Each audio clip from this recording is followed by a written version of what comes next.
is trust in another soldier. You know, when you're in a combat situation, are they going to have your back? Are they going to defend you? Are they going to protect you? Are they going to be there for you? Or are they going to, you know, pull you out of harm's way? Or are they going to jump in harm's way to make sure that you're safe? You know, they have your back.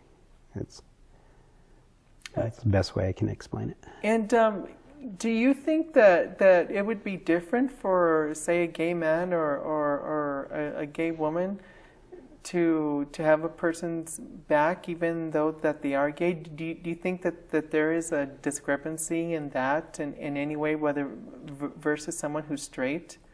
I unfortunately can't say from firsthand experience, but I would say no. I don't think there would be any discrepancies, or I don't think there would be any lack of ability because of their sexual orientation. They're able to fight just as well as anyone else. They're able to pull you out of harm's way just as well as anyone else. It just happens to be that they're of a different sexual orientation. I guess it would be like saying, because this person is Catholic and this person is Christian, is that going to affect their ability to fight? No, that's a belief. It's how they feel. It's not going to determine either which way what they're going to do in combat. Very true. So what is like your personal belief on this policy? What is your own personal within your own heart with this policy? On the Don't Ask, Don't Tell? On the Don't Ask, Don't Tell policy. Within your heart of hearts. My personal belief, as I've stated before, you know, I have numerous friends that are gay and lesbian. And they're my friends, and they've been my friends since, you know, since I was little. And I've known one or two or few gay and lesbians in the military. And the ones that I've met in the military have just as much character, or just as much as that I have your back, than anyone else. So my personal view is, you know, I think it's a step forward. I know it's going to be tough. I read in a couple articles that some advocates are saying it is not safe to come out yet. And so that's what I understand. And so the friends that I did have, and that if they're still in the military, my advice to them would be not yet. Let this get more concrete. But I think it's a step in the right direction. I do too. I do too. Shane, we're going to take a break here for a little bit, and we're going to be back with Shane Bird Dominguez on Don't Ask, Don't Tell. Thank you.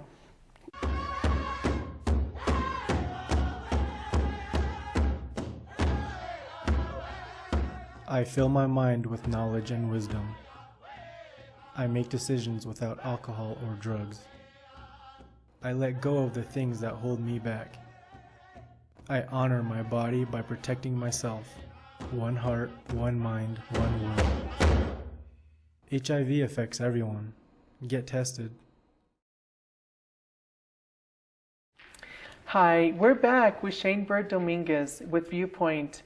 And thank you again, Shane, for being here with us. We really appreciate it. I just wanted to share some information. In December the 15th, 2010, the House passed Don't Ask, Don't Tell, 250 votes to 175 votes. Then on December the 18th, the Senate passed Don't Ask, Don't Tell, 65 votes to a margin of 31 votes. That's 65 votes to 31. And of course, on December the 22nd was when President Obama did sign to repeal Don't Ask, Don't Tell.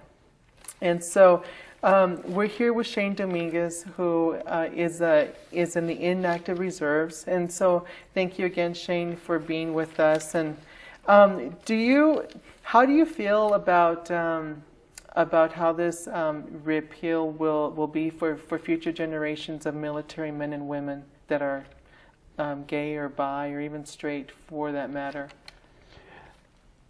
I think it's going to have a positive effect once it gets in place, once everybody is comfortable with it and it gets implemented properly. I can't say for sure, but I'm sure there's a numerous populace of gay and lesbian Americans that want to serve that were probably too afraid to serve, or did not want to compromise their integrity by joining, by claiming to be something that they're not. And so I'm sure that it's going to open up the doorway for future Americans to join with honor and with pride. That's great. Well, and since we're talking about serving, if you were in a combat situation, how do you feel that the sexual orientation of a fellow service person would affect your ability to serve in a situation that had to do with the military? I wouldn't feel threatened or scared as long as that individual had my back.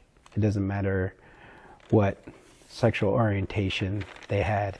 And for that matter, which is probably another issue in itself, what gender, be either male or female, as long as that individual has my back and I have theirs, there's no question to what they are or what they believe in.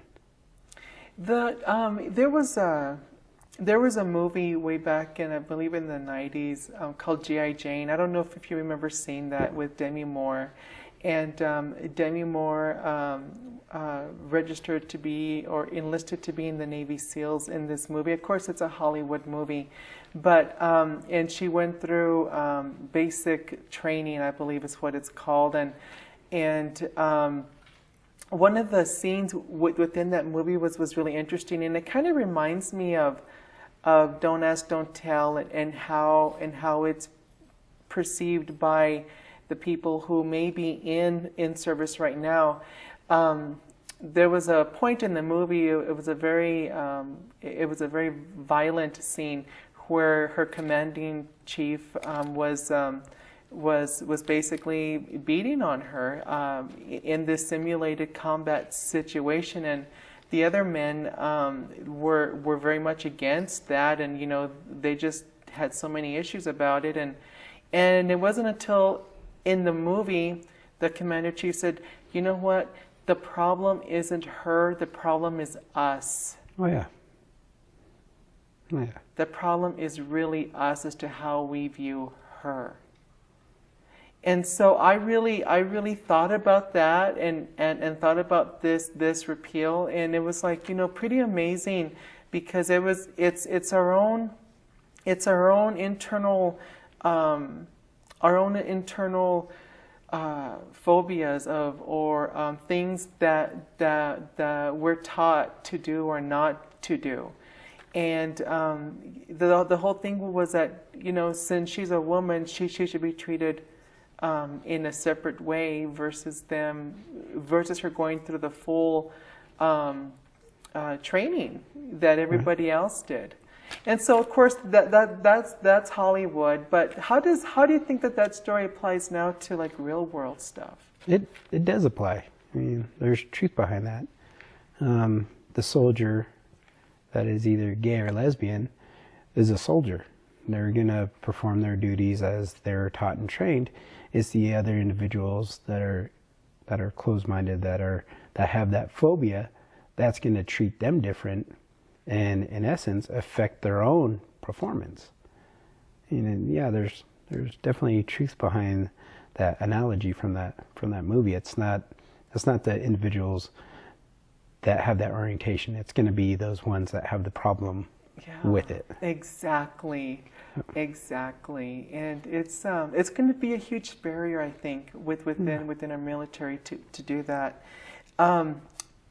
President Obama, on December the 22nd, when he signed the Don't Ask, Don't Tell, said this: "No longer will tens of thousands of Americans in uniform be asked to live or die or look over their shoulder.